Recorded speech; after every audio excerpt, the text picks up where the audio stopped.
I was wondering कि हमारे Indian culture में बहुत सारे फेस्टिवल्स होते हैं, राइट? तो happy Navratri to all of you. Ayurveda in festivals को किस तरीके से लेता है और क्या इम्पोर्टेंस दर्शाता है ये with regards to the festivals. So अभी नवरात्रि शुरू है। Maximum people what they do fast, है ना, उपवास करते हैं 9 days का। They be on a fruit और वो बहुत सारा डांस भी करते हैं, बहुत सारा नाचते हैं, right? So what is a scientific reason why this has been done during this period only? So let me just tell what the granthas are telling, right?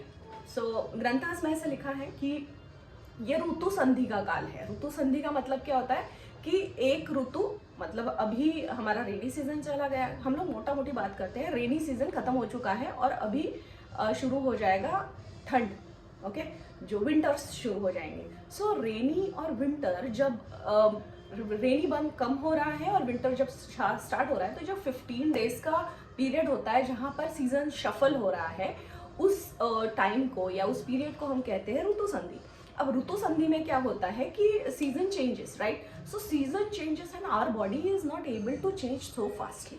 तो इतना फास्ट चेंजेस की वजह से क्या हो रहा है, अभी पित्त का कार्ड हो गया है। जैसे शरद ऋतु was like it will just increase the pitta in our body. तो क्या हो रहा है कि हमारी बॉडी को ना बहुत सारे पित्त रिलेटेड डिसीज होते हैं, मतलब विकृत पित्ता एक्टिवेट हो रहा है इस टाइम पर।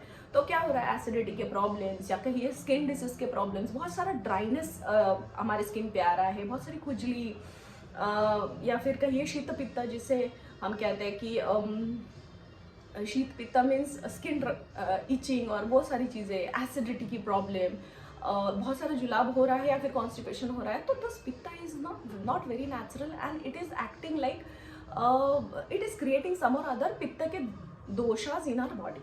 ओके, सो क्या हो रहा है कि जब ये पित्त हमारे बॉडी में दूषित पित्त है, वो एक्टिव हो चुका है। अब इस पित्त को हमको शांत करना है और हमें तो रहना है एक्टिव।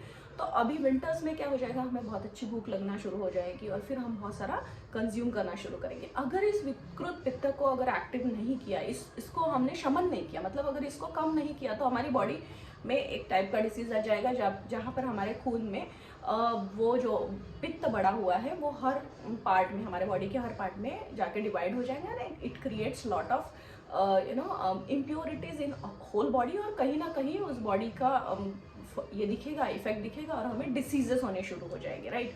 सो जब हमारा पचन क्रिया या फिर मेटाबॉलिज्म बहुत अच्छा है, तब हमें ये सारी चीज़ें इतनी मैटर नहीं करती। लेकिन जैसे जैसे एज बढ़ रही है, जैसे जैसे हमारा मेटाबॉलिक रेट, डाइजेशन पावर कम हो रहा है, वैसे वैसे ये चीज़ें मैटर करती है। और फिर छोटा सा एसिडिटी हो गया और बाद में कुछ दिनों के बाद में हमको हाइपरटेंशन, बीपी बढ़ना, बीपी कम होना, स्ट्रेस लेवल, ये सारी चीज़ें बहुत जल्दी जल्दी दिखाई देती है। डायबिटीज़ हो जाता है 40s के बाद में, बीपी हो जाता है, शुगर हो जाता है, बहुत सारी चीज़ें हमें दिखती है। पैरों में दर्द हो रहा है, स्वेलिंग्स हो रही है, अब हमारे जॉइंट्स पेन हो रहे हैं। तो ये सारी चीज़ें क्यों हो रही? क्योंकि हमने इस विकृत पित्त के साथ कुछ नहीं किया, ठीक है? सो नवरात्रि में जो 9 days हम लोग उपवास रखते हैं या फास्ट रखते हैं, इसमें ना this period is between this ऋतु संधि वेयर हमारा जो पित्त बढ़ा हुआ है उसका पचन होता है, अगर हम प्रॉपरली मतलब अन्न नहीं खाते हैं और हम फ्रूट डाइट पे रहते हैं।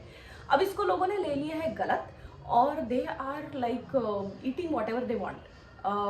साबुदाना खा रहे हैं, भगर खा रहे हैं, बहुत सारी चीज़ें ऐसी खा रहे हैं जिसके वजह से ये जो अग्नि, इसको जो बढ़ाना चाहिए, ये बढ़ाने का काम जो करना चाहिए इस पीरियड में, जो पित्त पचन होगा और हमारी अग्नि बढ़ेगी, दैट इज मेटाबॉलिक रेट हमारा नेचुरल के तरफ जाना चाहिए, मेटाबॉलिक रेट बढ़ना चाहिए, वो नहीं होते हुए क्या हो रहा है कि और वो पित्त विकृत हो रहा है और इसकी वजह से वो डिसीजेस और हमारे बॉडी में आते जाते हैं। तो सबसे अच्छा तरीका क्या है, अगर आप फास्ट नहीं कर रहे हो तो ट्राई कि एक समय पे कम खाओ। अगर वो भी नहीं हो रहा है, 2 समय खाना ही है, तो ट्राई कि आप थोड़ा सा जो मिलेट्स है उसके डाइट पे चले जाओ 9-10 डेज के लिए, जहाँ पर बाजरा आप खा सकते हो, गुड मिलेट्स खा सकते हो, जो 5 टाइप्स के आपको पावरफुल मिलेट्स बताए वो आप खा सकते हो। राइस और व्हीट से ज़रा सा दूर रहो, बाजरा भाकरीज और ज्वार के भाकरीज आप खा सकते हो। दैट इज़ नॉट कि मैं उसे हेल्दी नहीं कहूँगी, लेकिन हाँ वो बिगाड़ेगा नहीं आपके मेटाबॉलिज्म को। ट्राई कि आप थोड़ा सा कम कर दो इस खाने के प्रोसेस को, ताकि क्या होगा, आपकी अग्नि बढ़ेगी, अच्छी अच्छी भूख लगेगी, और ये जो है आपके विंटर्स में जो भी आप कंज्यूम करोगे उसका जो पूरा एनर्जी या पूरे मिनरल्स आपके बॉडी में एब्जॉर्ब होने चाहिए, वो सारी चीज़ें या वो सारे प्रोसेस शुरू हो जाएंगे आपके बॉडी के अंदर। सो मोटा मोटी क्या कहना है कि ये पीरियड, ऋतु संधि के पीरियड में बहुत सारे डिसीजेस होते हैं। इससे बचने के लिए आपको जो फेस्टिवल्स के जो रिचुअल्स है, मतलब उपवास करो, dance is what, exercise, you have to start exercise by this time. जनवरी की राह नहीं देखनी है, 1 जनवरी आएगा तब मैं ये करूँगी और डिसाइड करेंगे और फिर जिम जाना ज्वाइन करेंगे और फिर रनिंग स्टार्ट करेंगे। प्लीज़ इस सारे चक्करों में नहीं पड़े। This is the correct time where you can start your exercises. Go for a walk for first few days, right. जैसे जैसे आप वॉक के लिए जाना शुरू करेंगे वैसे वैसे आपकी अग्नि प्रदीप्त होती रहेगी, आपको बहुत सारी भूख लगना शुरू हो जाएगा। और जो 3 मंथ्स आगे के 3 to 4 मंथ्स है, this 4 months is for healing your body. And healing मतलब आप जो भी खाएंगे ना बहुत अच्छे से एब्जॉर्ब होता है फरवरी मार्च तक। तो उसके लिए अपने बॉडी को पहले थोड़ा सा जो है हेल्दी करेंगे और उसके बाद में वो सारी चीज़ें डालेंगे जिससे हमारी बॉडी जो है वो हेल्दी रहने वाली है for a longer period, right. So if you want to be in the mode where जो आपका एजिंग प्रोसेस है वो कम होना चाहिए, वो सारी चीज़ें, जैसे घी खाने से एजिंग प्रोसेस थोड़ा सा कम होता है, या फिर कहिए हमारी बॉडी या हमारी स्किन बहुत अच्छी रहती है। घी का पूरा जो एब्जॉर्प्शन है अगर बॉडी में होता है तभी रहती है। अगर घी खाने के बाद में उसका एब्जॉर्प्शन नहीं होता है और वो निकल जाता है तो उसके पूरे फायदे नहीं मिलते। तो एब्जॉर्प्शन पावर जो है हमारे बॉडी का वो इंक्रीज करना बहुत ज़रूरी है। I hope this video will help you in some और other way. Hope a very good life to you and happy Navratri again. Follow some rituals which is going on, or I'll see you in the next video. Till then, bye, take care, comment if you want to ask any of your questions, right? So bye.